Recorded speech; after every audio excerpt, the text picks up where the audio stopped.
Hi friends, I am Dr. B.V. Rao of Usha Clinic and founder of the websites qmedicaldoubts.blogspot.com and raghvamedicaldoubts.com. Through these videos, I am providing the basic knowledge about the commonly occurring diseases, treatment and surgery details when necessary for the medical knowledge to general people and for reference to medicals.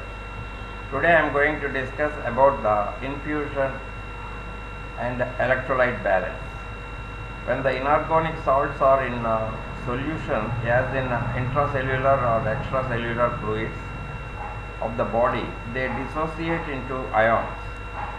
Ions are of two kinds, cations which are electropositive and anions which are electronegative. Collectively, these are the electrolytes. The most accurate way of describing the chemical concentration, reactivity and osmotic power of these ions is in terms of their milli equivalents per liter. The cations include sodium, potassium, calcium and magnesium. The anions are chloride, phosphate, bicarbonate and sulfate. The distribution of the salts within the fluid compartments of the body controls the passage of water through the cell walls and maintain acid-base equilibrium. Sodium balance. Sodium is the important cation content of the extracellular fluid.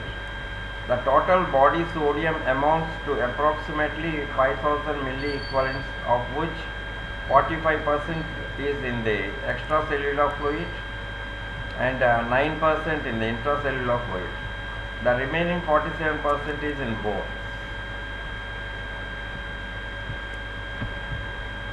The sodium housed in bone merits a special notice. A little more than half of it is osmotically inactive and requires acid for its solution. The rest is water soluble and exchangeable. Thus, there is a large storehouse of sodium ready to compensate abnormal loss from the body. The daily intake of sodium is inconstant. On an average, it is 80 to 100 milliequivalents, that is 5 to 6 grams sodium chloride, or 1 pint of isotonic 9.9% saline solution. An equal amount is excreted daily, mainly in the urine, also as little in the feces. The loss in perspiration is negligible. However, in persons not acclimatized to tropical heat, prolonged sweating results in a considerable loss of sodium, as much as 85 milliequivalents per hour. If water alone is given to counterbalance the fluid loss, serious sodium depletion can occur from excess sweating. Adrenal corticoids control the output of sodium, governed by variation in absorption of sodium from glomerular filtrate and the amount of sodium excreted by the sweat glands.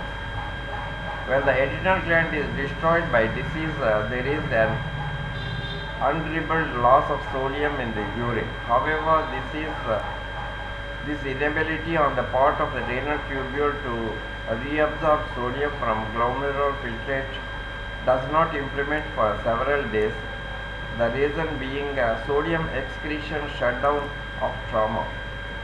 After the trauma of any kind, including operations, there is a spell, the length of which varies directly with the degree of tissue damage, of almost non-excretion of sodium. During this period, the output of sodium reduced to not more than 10 milliequivalents per diem. It can't be increased by a supplemented intake of sodium. So it is not advisable to administer large quantities of isotonic, that is 0.9% saline solution, soon after operation. The period of sodium shutdown lasts for at least 48 hours. Sodium depletion, hyponatremia. The usual cause of sodium depletion seen in surgical practice is obstruction of small intestine with its rapid loss of gastric, biliary, pancreatic and intestinal secretions by antiperistalsis and ejection by vomiting or aspiration. Duodenal, total biliary, pancreatic and high intestinal external fistula also are all notorious for bringing about early and profound hyponatremia. There is one other less obvious means where the patient is robbed of sodium, that is by gastric aspiration combined with allowing the patient to drink as he pleases and promptly aspirating the fluid swallowed. The act of drinking excites the flow of gastric juice and this also aspirated during this form of therapy. If the patient is receiving intravenous dextrose solution as opposed to dextrose saline solution to maintain fluid balance, he will soon become a victim of hyponatremia. Clinical features may be due to sodium depletion but in part to depletion of body water. In established cases, the eyes are shrunken, the face is drawn. In infants, the anterior frontanella is depressed, the tongue is dry and coated. In advanced cases, the tongue is brown in color, unlike the dehydration produced by loss of only water. In water and salt depletion, thirst is not particularly in evidence. The skin is dry and often wrinkled, making the patient look older than his age. The subcutaneous tissue feels lax. Peripheral veins are contracted and contains dark blood. Arterial blood pressure is likely to be below normal. The urine is scanty, dark in color, of a high specific gravity. Except in cases of salt losing nephritis, contains little or no chloride. Presuming that the electrolyte count before the dehydration was normal, the hematocrit reading PCV provides an index of the degree of hemoconcentration. On the other hand, hemoconcentration can be masked by pre-existing anemia. Treatment. The deficiency of sodium is replaced by intravenous infusion of 0.5 to 2 liters of isotonic saline or Ringer's solution, depending on severity of the hyponatremia. It is also important to watch the plasma protein levels in order to avoid overdoses, thus causing hypoproteinemia and edema. In severe cases, the first step is to restore the circulating blood volume by rapid infusion of plasma or plasma substitutes. Post-operative hyponatremia. If the hyponatremia arises as a result of prolonged administration of sodium-free solution as 5% dextrose intravenously, symptoms seldom present till such treatment has been in progress for more than 48 hours, resulting in water intoxication. Early symptoms are headache and giddiness. Hyponatremia causes pylorospasm and the resulting vomiting adds to the sodium deficit. Peripheral circulatory impairment, that is shock, follows. Investigations. If renal function is impaired, there will be a fall of urinary chloride. There is also fall in plasma protein level. Treatment. If shock is present, it is to be treated first. Isotonic, that is 0.9% saline solution, is administered carefully and discontinued as soon as symptoms abate. Sodium excess. Sodium excess is likely to arise if a patient is given excessive amount of 0.9% saline solution intravenously during early post-operative phase. The result is an overloading of circulation with the salt and its accompanying water. Even a little degree of sodium excess is harmful as it results in edema of intestinal and other suture lines. In addition, there is a danger of pulmonary edema. Clinical features. The early sign is the slight puffiness of the face. Pitting edema of sacral region if excess of fluid in tissues is more than 4.5 liters. There is increase in weight. The infant increased in the anterior frontanelle, increased weight, polyuria and edema. Treatment. The infusion is stopped. The established cases, the pulmonary edema is treated. Potassium balance. Potassium is entirely intracellular. 75% of potassium is present in skeletal muscle. And the body needs an endogenous protein as a source of energy. Potassium and nitrogen is mobilized. The mobilized potassium passes to the extracellular fluid, but the surplus above the normal is excreted by healthy kidneys, so that the concentration of potassium in the plasma remains unchanged. Daily, a normal adult ingests 2 to 3 grams of potassium in food, fruits, milk. An amount corresponding to the intake is excreted in urine. Potassium depletion. Potassium excretion of trauma. During trauma event or operations, there is a spell varying directly with the degree of tissues damage of increased excretion of potassium by kidneys.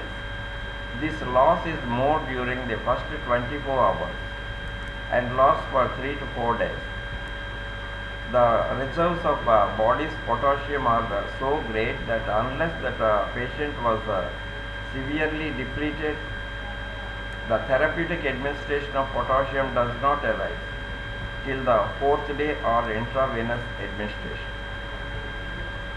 Increased potassium loss of alkalosis. Alkalosis brings about abnormal loss of potassium in the urine by increasing the permeability of cell membrane.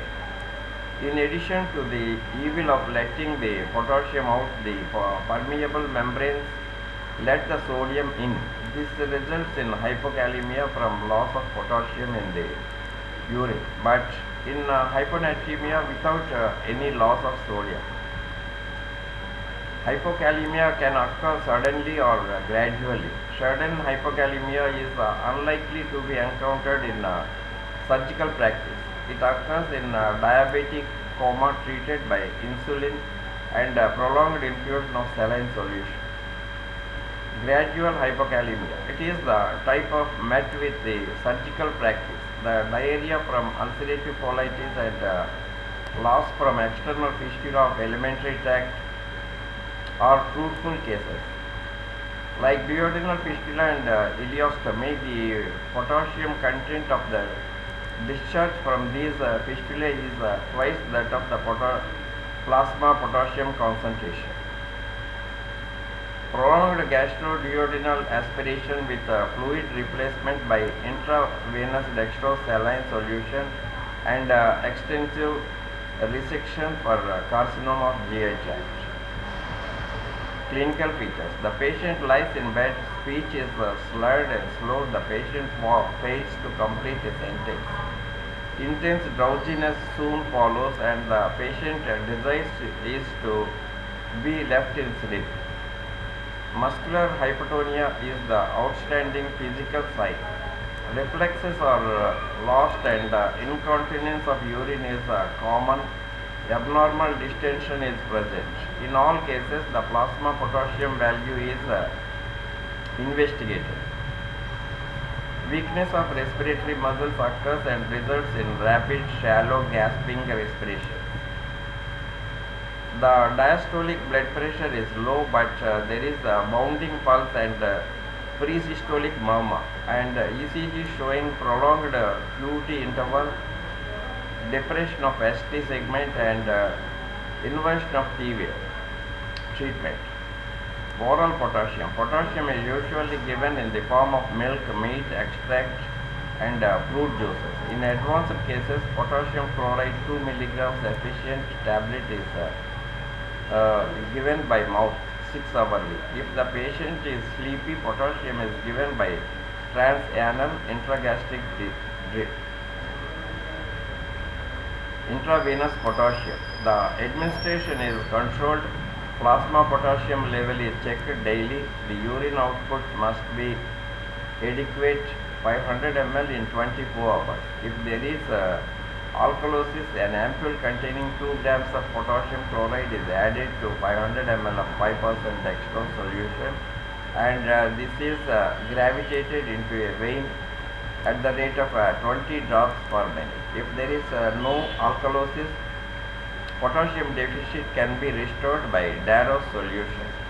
It is important to record pulse rate half an hourly during infusion of potassium.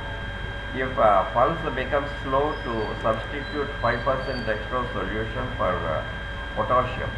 Not more than 3 grams of potassium is given in 24 hours. Estimation of electrolyte balance by flame photometry. Rapid and frequent estimation of plasma sodium and potassium can be made by this method with a standard lithium heparin solution.